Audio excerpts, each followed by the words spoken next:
अम्मा की नज़रों में शारीरिक सुंदरता का कोई मोल नहीं था, इसलिए उन्होंने अपने बेटे राज के लिए अंजू जैसी साधारण लड़की को चुना। खाने का डब्बा और कपड़ों का बैग उठाए हुए अंजू ने तेज कदमों से अस्पताल का बरामदा पार किया। वह जल्दी से जल्द अम्मा के पास पहुंचना चाहती थी। उसकी सास, जिन्हें वह प्यार से अम्मा कहकर बुलाती थी, अस्पताल के आईसीयू में पड़ी जिंदगी और मौत से जूझ रही थी।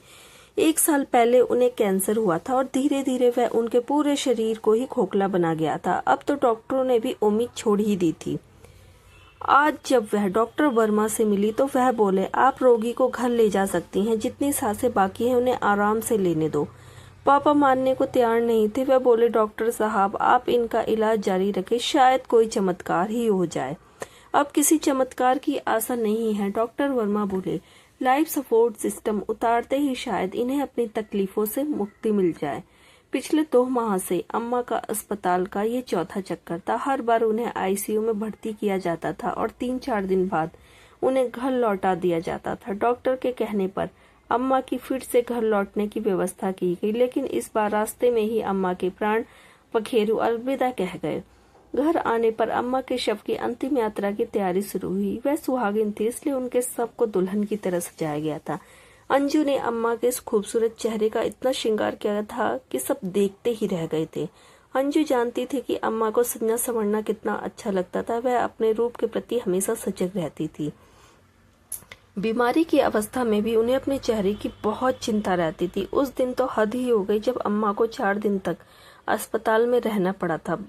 कैंसर ब्रेन तक फैल चुका था, इसलिए वह ठीक से बोल भी नहीं पाती थी। अंजू जब उनके कमरे में पहुंची तो नर्स ने मुस्कुराकर कहा, दीदी आपकी अम्मा मुझसे कुछ कह रही थी कि मैं पार्लर वाली लड़की को बुला लाऊं। पहले तो मुझे कुछ समझ नहीं आया, फिर उन्होंने लिखकर बताया तो मुझे समझ आया। आंटी मरने वाली हैं, फिर भी पार्लर वाली को बुलाना चाहती हैं, यह बताकर नर्स कमरे में चली गई। तो अंजू ने पूछा, अम्मा क्या चाहिए? अम्मा ने इशारे से बताया कि थ्रेडिंग करवानी है। जब से उनकी कीमोथेरेपी शुरू हुई थी, सिर के बाल तो खत्म हो गए थे, पर दाढ़ी मूंछ उगना शुरू हो गई थी। घर में थी तो वह अंजू से प्लकिंग करवाती रहती थी, पर अस्पताल जाकर उन्होंने महसूस किया कि 4-5 बाल उनके चेहरे पर उगा हैं, इसलिए वह पार्लर वाली लड़की को बुलाना चाहती थी। अम्मा की तीव्र इच्छा को देखकर अंजू ने ही उनकी थ्रेडिंग कर दी थी। फिर उनके कहने पर भवों को भी तराश दिया था। एक संतोष की आभा उनके चेहरे पर फैल गई थी और थक कर वह सो गई थी।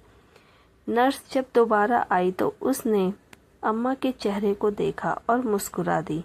उसने पहले तो अम्मा को गौर से देखा, फिर एक भरपूर नज़र अंजू पर डालकर बोली, दीदी आपकी लव मैरिज हुई थी क्या? नहीं, ऐसा नहीं हो सकता, नर्स बोली।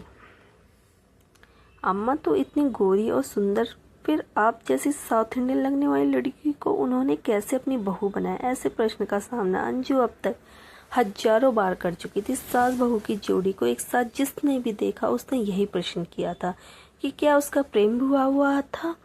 यह तो आज तक अंजू भी नहीं जान पाई कि अम्मा ने उसे अपने बेटे राज के लिए कैसे पसंद किया था। जितना धमकता हुआ रूप अम्मा का था, वैसा ही राज का भी था, यानी राज अपनी अम्मा की प्रतिमूर्ति था। जब अंजू को देखने अम्मा अपने पति और बेटे के साथ पहुंची थी, उन्हें देखते ही अंजू और उसके माता पिता ने सोच लिया था कि यहाँ से ना ही होने वाली बात। पर उनके आश्चर्य का तब ठिकाना नहीं रहा जब दूसरे दिन 4 पर अम्मा ने अंजू के लिए हाँ कह दी थी। अम्मा कुंडली के मिलान पर भरोसा रखती थी और परिवार के जोशी ने अम्मा को इतना भरोसा दिलाया था कि अंजू के साथ राज की कुंडली मिल रही है। लड़की परिवार के लिए शुभ है। अंजू कुंडली में विश्वास नहीं रखती थी। हाँ, कर्तव्य पालन की भावना उसके मन में कूट-कूट कर भरी थी, इसलिए वह अम्मा के लिए उनकी बेटी भी थी और बहू भी और सहेली भी। सच है कि दोनों ही एक दूसरे की पूरक बन गई थी। उनके मधुर संबंधों के कारण परिवार में हमेशा ही खुशहाली रहती। अम्मा के रूप को देखकर अंजू के मन में कभी भी ईर्ष्या उत्पन्न नहीं हुई थी। कहीं पार्टी में जाना होता तो अम्मा अंजू की सलाह से ही तैयार होती और अंजू को भी उनको सजाने में बड़ा आनंद आता था। अंजू खुद भी बहुत अच्छी तरीके से तैयार होती थी। उसकी सजावट में सादगी और समावेश होता था। अंजू की सरलता, सौम्यता और आत्मविश्वास से भरा व्यवहार जल्द ही सबको अपनी ओर खींच लेता था। घर में भी अंजू ने अपनी सेवा से अम्मा को वशीभूत कर रखा था। जब जब अम्मा कोई कष्ट हुआ तब तब अंजू ने तन मन से उनकी सेवा की। 10 साल पहले जब अम्मा का पाँव टूट गया था, वह घर में कैदी बन गई थी। ऐसे में अंजू 3 सप्ताह तक जैसे अम्मा की परछाई ही बन गई थी। उन्हीं दिनों अम्मा एक बहुत भावुक हो गई और उनकी आंखों में अंजू ने पहली बार आंसू देखे थे। उनको दुखी देखकर अंजू ने पूछा था, अम्मा क्या बात है, क्या आप मुझसे कोई गलती हो गई है? नहीं नहीं, तेरे जैसी लड़की से कोई गलती हो ही नहीं सकती। मैं तो अपने बीते दिनों को याद करके रो रही हूँ। अम्मा, जितने सुंदर आपके पति हैं उतनी ही सुंदर और आज्ञाकारी आपके बेटे भी हैं। घर में कोई आर्थिक तंगी भी नहीं है, फिर आपके जीवन में दुख कैसे आया? अंजू, दूर के ढोल सुहावने लगते हैं, कहावत तो तुमने सुनी होगी।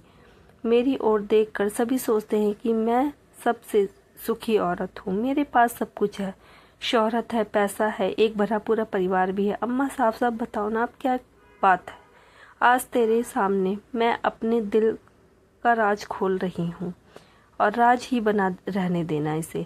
हाँ अम्मा, अब बताओ। आज राज मेरे दिल में दफन हो जाएगा।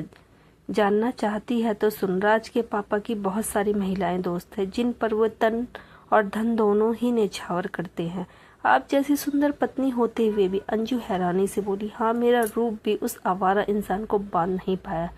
यही मेरी तकदीर है। आपको कैसे पता लगा? खुद उन्होंने ही बताया। शादी के 2 साल बाद जब एक रात बहुत देर से घर लौटे, पूछने पर बोले, राज की माँ, औरतें मेरी कमजोरी है, पर तुम्हें कभी कोई कमी नहीं आएगी लड़ने झगड़ने या धमकियां देने के बदले।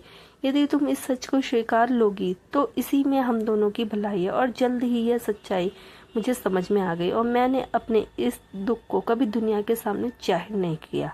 आज पहली बार तुमको बता रही हूँ। मैं उसी दिन समझ गई थी कि शारीरिक सुंदरता महत्वपूर्ण नहीं है, इसलिए जब तुम्हें देखा तो ना जाने तुम्हारे साधारण रंग रूप ने मुझे इतना प्रभावित किया कि मैंने तुम्हें बहू बनाकर घर ले आई। राज भी इस सच को शायद जानता है, इसलिए उसने भी तुम्हें स्वीकार कर लिया। यह बेहद अच्छी बात है कि बाप की कोई भी बुरी आदत उसमें नहीं है। अम्मा की आप बीती सुनकर अंजू को इस घर की बहू बनने का रहस्य समझ में आ गया। राज अपनी माँ से भावनात्मक रूप से इतना अधिक जुड़ा हुआ था कि उसकी माँ की पसंद ही उसकी पसंद थी। अरे तू क्यों रो रही है पगली? इन्हीं विसंगतियों का नाम तो जीवन है। हर इंसान पूर्ण सुखी नहीं, परिस्थितियों को जानकर उन्हें मान लेना ही जीवन है। अम्मा, आपने यह सब क्यों बर्दाश्त किया? छोड़कर चली जाती। सच जानने के बाद मैंने अपने जीवन को अपने हाथों में ले लिया था। अपने दुखों के ऊपर रोते रहने के बदले मैंने सुखों में हंसना सीख लिया था। मैंने अपना ध्यान अपनी कला में लगाया। कला का शौक मुझे बचपन से ही था। मैंने अपने चित्रों की प्रदर्शनी लगानी शुरू कर दी। जरूरतमंद कलाकारों को प्रोत्साहन देना शुरू किया। कला और सेवा ने मेरे जीवन को बदल दिया। सच अम्मा, आपने कदम उठाया। मुझे आप पर गर्व है। मुझे स्वयं पर भी गर्व है कि एक आदमी के पीछे मैंने अपना जीवन नरक नहीं बनाया। अम्मा बोली, ऐसी बात नहीं थी कि वह मुझसे प्यार नहीं करते थे। जब एक बार मुझे टाइफाइड और मलेरिया एक साथ हुआ था तो वो मेरे पास ही रहे। जैसे आज तुम मेरी सेवा कर रही हो, वैसे ही 21 दिन उन्होंने दिनों रात मेरी सेवा की थी। अब जब से अम्मा को कैंसर हुआ था तब से पापा दिनों रात अम्मा की सेवा में लगे रहते थे। आज उनकी मृत्यु पर वो ही सबसे ज्यादा रो रहे थे। उनके आंसू थमने का नाम नहीं ले रहे थे। अम्मा के अंतिम दर्शन पर वे बोले, अंजू बेटा, तुमने अपनी माँ को सजा तो दिया है, पर एक बात तुम भूल गई। पापा, क्या बात? परफ्यूम लगाना भूल गई हो। बिना परफ्यूम लगाए कभी बाहर नहीं जाती थी। आज तो लंबी यात्रा पर जा रही है। उनके लिए एक बढ़िया परफ्यूम लाओ और उन पर छिड़क दो। मेरे लिए उनकी यही पहचान थी। जब भी किसी बढ़िया परफ्यूम की खुशबू आती थी तो मैं बिना देखे ही समझ जाता था कि मेरी पत्नी यहाँ से गुजरी है। आज भी जब वह जाए तो बढ़िया परफ्यूम की खुशबू मुझ तक पहुँचे। मैं इसी महक के सहारे बाकी के बचे हुए दिन निकाल लूंगा। इतना कहकर पापा फक कर रो पड़े। अंजू ने परफ्यूम की सारी शीशी अम्मा के शव पर छिड़क दी और 4 लोग उनकी अर्थी को उठाकर अंतिम मुकाम की ओर बढ़ चले। तो दोस्तों, उम्मीद करती हूँ आपको हमारी ये कहानी पसंद आई होगी। कहानी पसंद आई तो वीडियो को लाइक करें, चैनल पर नए हैं तो चैनल को सब्सक्राइब करें और हाँ, नोटिफिकेशन बेल जरूर दबाएं ताकि अगली अपडेट सबसे पहले आपको मिले। हर हर महादेव दोस्तों।